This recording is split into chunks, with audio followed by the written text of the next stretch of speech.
Hello and welcome to TTV News with some latest event in TayNinhTV. Ladies and gentlemen, on July 17, 2024, the thematic supervision delegations of Provincial Party Standing Committee, led by Mr. Phạm Hồng Thái, Permanent Deputy Secretaries of Provincial Party Committee and Heads of Provincial National Assembly Delegation, had a working session at the Provincial Police to upload the draft report on results of thematic supervision of leadership, direction and organization of crime prevention and control in the new situation by the standing committees of the Provincial Police Party Committee. At the conference, the representative of the supervision delegation approved the full text of the draft report on the results of thematic supervision, acknowledging the achievements of the standing committee of the Provincial Police Party Committee, especially in leading, directing, disseminating, thoroughly understanding, and seriously implementing crime prevention efforts associated with building a regular, elite, and modern people's police force, contributing to maintaining political security, social order, and safety, and supporting the local socio-economic development. The delegation also commended the proactive role in advising the Provincial Party Committee, Provincial Peace Committee, and the Ministry of Public Security on effectively implementing security and other measures, and fostering good foreign relations with Cambodian authorities. In addition to achieved results, members of the supervision team pointed out the limitations and shortcomings in the leadership, direction and implementation of the Provincial Police Party Standing Committee. Concluding at the conference, Mr. Phạm Hồng Thái, Permanent Deputy Secretary of the Provincial Party Committee, Head of the Provincial National Assembly Delegation, and Head of the Supervision Delegation, requested the Provincial Police Party Standing Committee revise the reports based on the members' feedback to meet the requirements of the supervision team in accordance with regulations.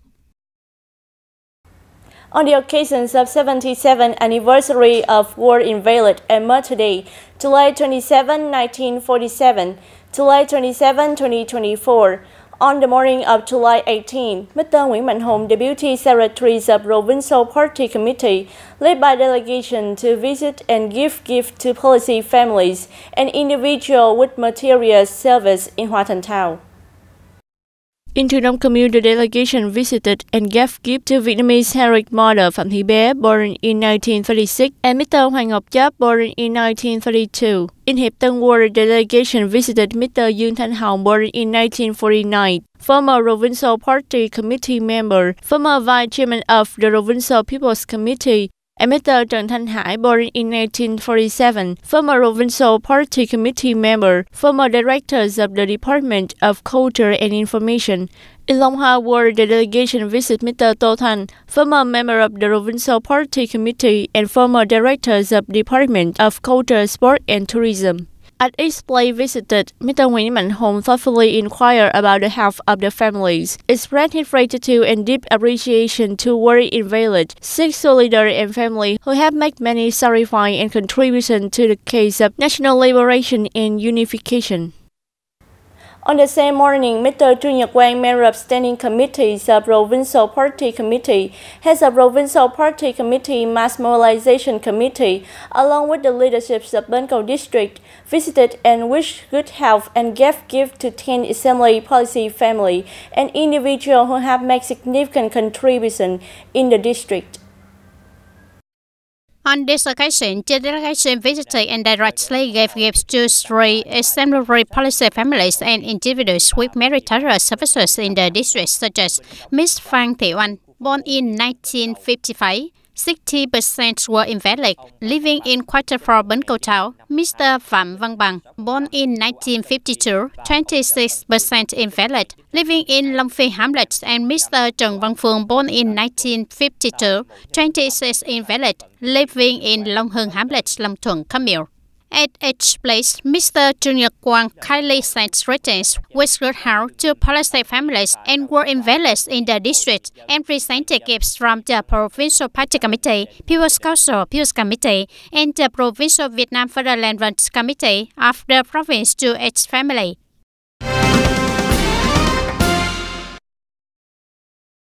Following the issuance of Regulation number 178, the Provincial Party Standing Committee has issued a directive regarding the dissemination, thorough understanding and implementation of this regulation to party committee, party organization, localities, agency, and unit.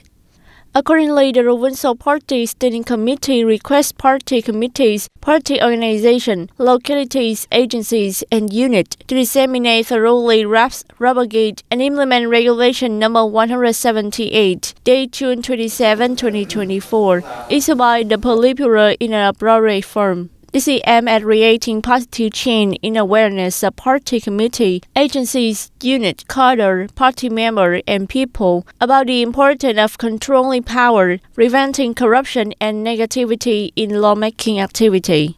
This directive aims to enhance responsibility, promote active leadership, direction, and effective implementation at the local agency and unit level.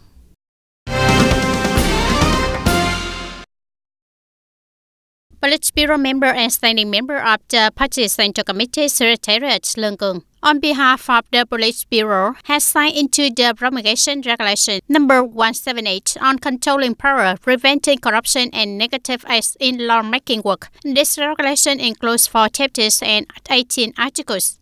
The regulation outlines corrupt acts in lawmaking work, including intentionally reciting over promulgation or advising on the issuance of legal documents with content expressing group or local interests, intentionally delaying the suspension, repeal, replacement, amendment, supplementation, or promulgation of new legal documents for group or local interests, receiving money, real estate, material benefits, or other benefits in any form to promulgate or influence competent agencies, organizations, and people in legal construction work to issue normative legal documents reflecting group or local interests, giving or brokering rights to competent people in lawmaking work to issue legal documents with content expressing group or local interests, taking advantage of assigned positions and powers in lawmaking work to manipulate communication that does not ensure objectivity and truthfulness about policy content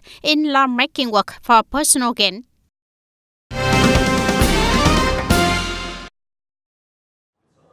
On the morning of July 18, Mr. Yoon Van Thang, Vice Chairman of the Provincial People's Committee, heads up the Representative Board of Directors of Provincial Bank for Social Policies, chaired a meeting in the second quarter of 2024. At the conference, Mr. Dao Anh Tuấn, Director of Provincial Social Policy Bank, said that the total policy rated capital in the province by the end of the June reached over 4,235 billion Vietnamese dong, an increase of 5.7% compared to the beginning of the year. The loan disbursement in the first 6 months of the 2024 reached over 713 billion Vietnamese dong, with 22,475 customer borrowing capital. Thereby, it has facilitated job reaction for 8,441 workers, provided opportunities for 773 students from difficult circumstances to access education loan, built more than 24,000 clean water and environmental sanitation projects in rural areas, and support the construction of 10 social housing units.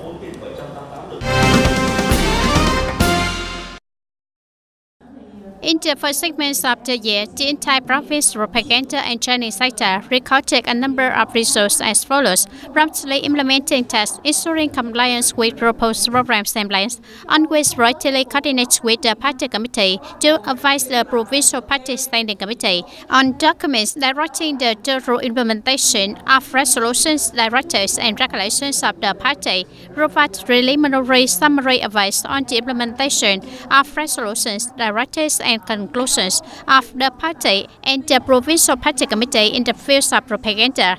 At the same time, they direct, orient, and promptly guide the propaganda and training department of the district town party committee, propagandize and educate the party committees under the Provincial Party Committee in the field of propaganda, rush the private situation, public opinion, fighting against wrong and hostile information and opinions, thereby creating unity in awareness, political ideology, and action, strengthening people's trust towards the party and state. Speaking at the conference, Mr. Phạm Hồng Thái suggested that in the last segments of the year, the Provincial Party Committee's propaganda and training department should promptly orient public opinion information related to the fight against corruption and negativity, according to the direction of the leadership of the Central Propaganda and Training Department and the Standing Committee of the Provincial Party Committee.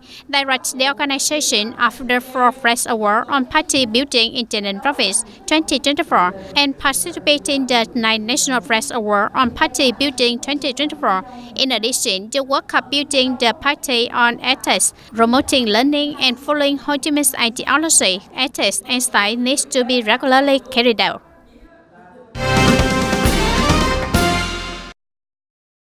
According to the review and statistics of the Department of Natural Resources and Environment, in the province there are 446 roads formed by land donation, of which only 169 roads are invested by the state or mobilized socialization or people to donate land in accordance with land use planning, eligible for land change registration according to regulations.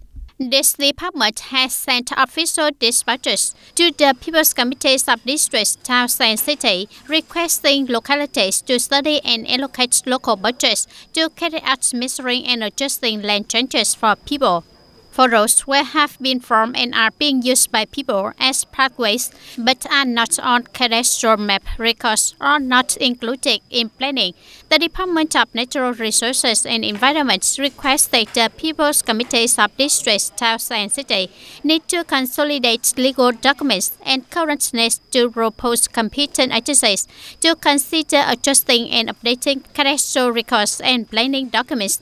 After that, carry out land change registration procedures for people who donated land, particularly for cases of donating land to build roads without regulations or arbitrarily opening roads for personal gain. Localities will have measures to prevent and handle them to create discipline in land management. Dear audience, the annual cassava growing area in U Minh Châu district is about 10,000 hectares, mainly the commune of Phước Ninh, Phước Minh, and Suy Đá. The cassava in Phước Ninh commune has a special characteristic. The harvest season occurs in June and July every year, around the beginning of rainy season. The cassava fields here are mostly black soil that were previously used for rice cultivation. Now they follow the rotation system of one rice row and one cassava row. Farmers invest heavily in care and fertilization, using water-saving irrigation system, so the yield reach 40 to 50 tons per hectare in the winter spring crop. Rotating between rice and cassava crops also helps improve soil quality, isolate pest sources, and increase crop productivity. As of July 2024, the cassava growing area in Phước Ninh commune is 2,900 hectares. Most growers sell young cassava to traders at prices ranging from 90 to 120 million Vietnam dong per hectare. At this price, it provides high stable income. In particular, Mr. Toàn in Phước Hiệp Hamlet, Phước Ninh commune, with 1.5 hectares of low-lying rice fields, affirms that the KM140 cassava variety is suitable for the soil type in this large area of these two communes. This type of cassava will be harvested at 6 to 7 months of age. Typically, when the leaves are 3 months on, the mosaic disease occurs. At that time, there is enough time for the cassava plants to form tubers and starch. The average yield of KM140 variety in the entire black soil area is 45 tons per hectare. If you get the cassava variety from the province, it gets sick more, but if you get it from other areas, it won't get sick due to a change in land, or it won't be covered with leaves until it becomes a tuber, so we'll just spray it. The cassava varieties are imported from other localities. The cassava yield in Phước Ninh is 40 to 42 tons per hectare. The KM140 cassava variety has starch content from 26 28 to 30 points, with other varieties might have the same starch content, but are not suitable for this commune soil. Over 85% of the cassava area in Phước Ninh commune use the KM140 variety, which has a moderately toned stem, rarely falls, grows strongly, adapts well to the area, is less susceptible to pests and diseases, and has high yields. In particular, after 5 months of planting, the starch content reached 25 to 26%. This is the innovation of farmers in the rice growing fields of Dum Châu district, increasing income by over 100 million per hectare of rice land. Previously, some varieties failed in trials, but now they have chosen the best variety. We believe this approach is completely reasonable. Similar soil region can select these varieties, which needs to be harvested in 6 to 8 months before fruiting. We also need at least 3 months or more to grow one rice crop. While all traditional cassava varieties in TayNinhTV are infected with leaf mosaic disease, farmers in Phước Ninh are very satisfied with KM140 cassava variety, which is still infected with leaf mosaic disease at 3 months on, but the severity level is mild and the impact of the final year is not significant. At this time before the flood season, over 95% of the cassava fields in Dum Châu district have been harvested, with no fields flooded. Ladies and gentlemen, floating market are a unique culture feature in the lives of people in West Southwest region of Vietnam. For a long time, beside the traditional trading function, many floating markets have also been developed as a tourism route, including famous names such as Cái Răng Floating Market in Cần Thơ, Cái Bè Floating Market in Tiền Giang, and Phùng Hiệp Floating Market in Hậu Giang. But over the past 10 years, floating markets in the Mekong Delta have gradually lost their appeal, narrowed their scale, and even in some places, floating markets have gradually sunk into oblivion. The 6-kilometer stretch of river from Ninh Wharf to Cái Răng Floating Market, amidst the bustling scene of tourist boats and ferries, both large and small scale. However, many boat drivers and owners said that the number of visitors to the floating market in the summers of 2024 is much lower than every year. This year there are fewer tourists than usual. Is it not possible for me to change the job because I have lived that job for decades? At the Cái Răng Floating Market, there are over 100 boats and ships selling fruit, specialties of the Mekong Delta, and providing tourist service such as breakfast, fruit tastings, and market sightseeing. Most tourist boats just come to view the market, take a short cruise, or buy some fruit and cake and then go. Despite the bustling appearance, the floating market is now totally different from before, losing the vibrancy and charm it once had. According to the expert, floating markets are gradually sinking into oblivion due to several reasons, such as the development of road transportation, diminishing interest among locals in river trade, impact of drought, sunlight intrusion, lack of water, environmental pollution. Most importantly, floating markets currently only provide tourism services, but they are not methodical and professional, and the product and service are old and boring. Floating market is to serve the local trade, not just tourism. Tourists want to go there to experience. When it sinks, tourists lost their interest and don't want to go anymore. Second, we have poor management. Some people buy at one rice, others buy at another rice. They feel cheated. The Mekong Delta's floating market, a similar rich river culture, is gradually sinking, while floating markets in some countries, especially Thailand, are still active and are a top of tourist attractions, including Vietnamese tourists. Reserving, restoring, and promoting the Mekong Delta floating market, though challenging, is crucially needed. These are handmade products made by Miss Lê Thị Nhi. She has been passionate about handicrafts and handmade products for a long time, but she only cherished them in her heart.